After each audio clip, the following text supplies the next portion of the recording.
Duk-duk lang dia, igor ang kuan. Up.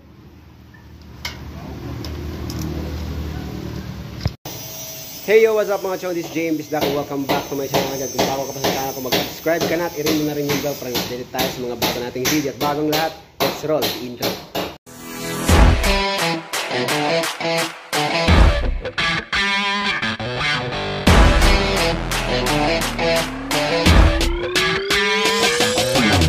Hey yo, what's up mga chong? So for today's video mga chong ay tuturo ko sa inyo kung paano magdugtong ng metal paring mga chong. So ang pagdugtong ng metal paring mga chong ay napakasimple lang kasi nagagamit natin yan kapag gumagawa tayo ng framing para sa kisame, tapos yung area na pag-i-installan natin ng frame ay napakahaba kasi yung ating standard lang ng ating standard size lang ng ating metal paring ay nasa 496 o 495 cm lang mga chong. So kagaya nito mga chong, papakita ko sa inyo ha.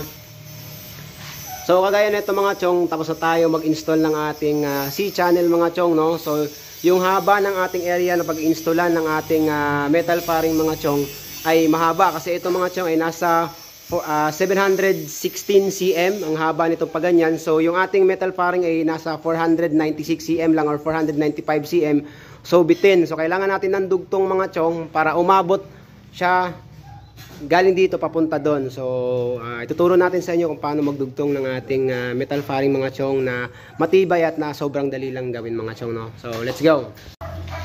So kagaya nito mga chong, yung ating standard lang ng metal paring mga chong ay nasa 496 cm o 495 cm lang siya mga chong, no.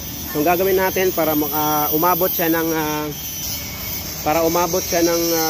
pag nito 716 cm, ayan mga chong, no.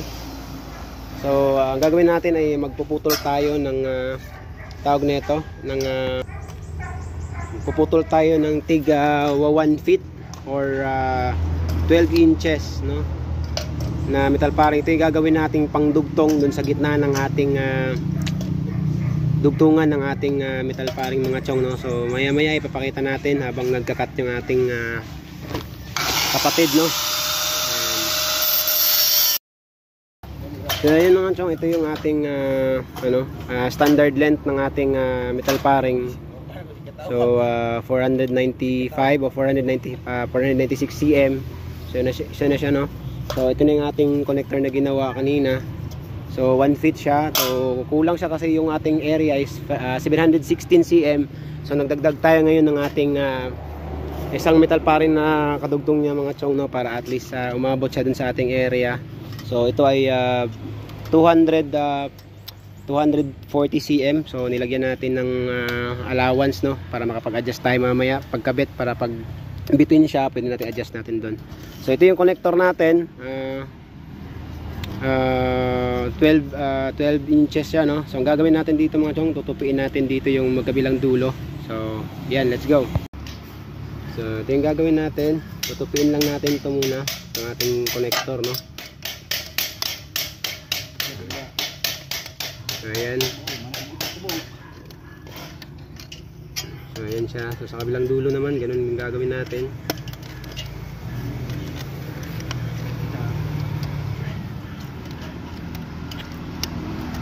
So ayan. So yan. Tapos pagkatapos ng mga chong, tutupiin natin yung gitna. Ayan ng konti. Sa kabilang dulo naman ganun din. Ayan. So ayan na siya mga chong, no. Ayan. So yun lang gagawin natin sa connector. Tapos lipat tayo dito sa kabila. Okay, fine. Tapos ito yung sa ano. Iyan oh. Ito siya. Yan oh. Ano? Bubuka lang natin ng konti dito. Yan oh. Ayog ano ah. Ano? Indo ikaw. Yan. Tapos diretso na natin dito pa mancho kasi meron siyang grooving dito, no. So kailangan dapat ay pumasok siya diyan. So ayan, no. Nakita natin, no, na pumasok na siya. Tapos pupukin lang natin mga chong. Ayan. Hanggang sa pumasok siya. Ayan.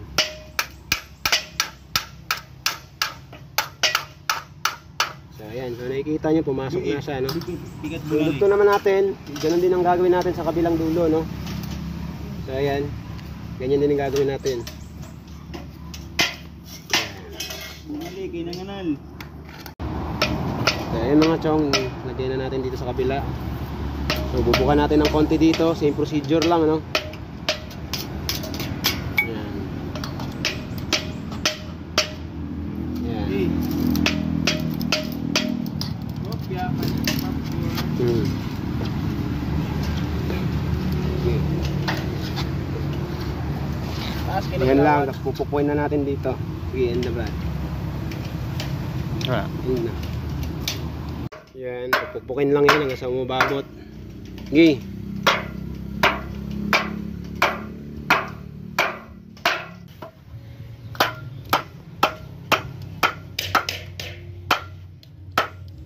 Sige.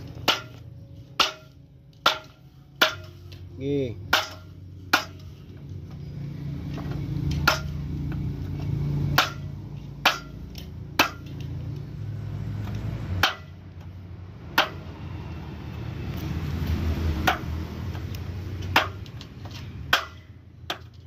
Oops, ipa, last.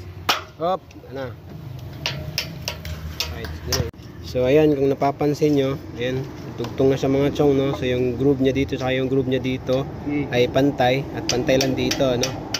So ayan, pantay yan. Tapos nakikita nyo dito yung sa nag-lock na siya dito, no, kasi pumasok na yung ating connector dito. So ang gagawin na lang natin dito, iipitin na lang natin dito sa magkabilang gilid para maipit siya mga chong, no. So ayan, matibay na yan mga chong, no, kahit hindi pa inipit yan mga chong, no. Hindi talaga na ano yan. Ayan, hindi na mababali yan. So kung gusto nyo pang makasigurado, pwede nyong ribitan dito, pero sa amin ginagawa namin yun, hindi na namin nire-ribit dito, no. So ganun lang mga chong.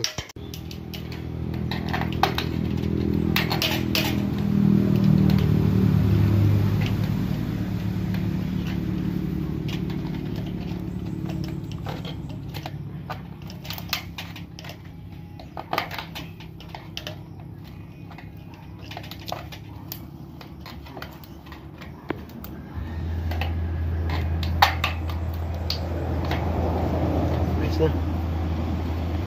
So yun ang mga chong, no, ganun lang kadali magdugtong mga chong. So kahit ang gagawin natin dyan, no, hindi na mababali yan mga chong, kahit hindi pa nire-bits yan mga chong. Ayan, no. So tuwid na tuwid yan. Ayan.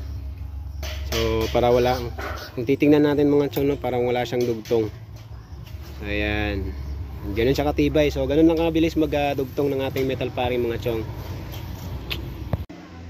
So yun mga chong, no, ganun lang kabilis magdugtong ng ating metal paring mga chong, yung pagdi-DIY natin sa paggawa natin ng connector pagka if in case yung ating metal paring ay hindi umabot or bitin dun sa ating area na pagkakabitan. So ganun lang kabilis magkabit ng ating o magdugtong ng ating metal paring mga chong. So sanay tawag nito mga chong nakatulong sa inyo mga chong, no. So hanggang dito na lang yung short video natin mga chong, no. Sanay marami kayong natutunan dito mga chong. And of course, hindi pa nakapag-subscribe dyan mga chong, mag-subscribe na kayo at i-ring na rin yung bell para ma-update tayo mga chong sa mga bago nating video. So ganun lang mga chong, this is JMB's Dap. Peace out. Woo! Kuyoy. Hey yo, what's up mga chong?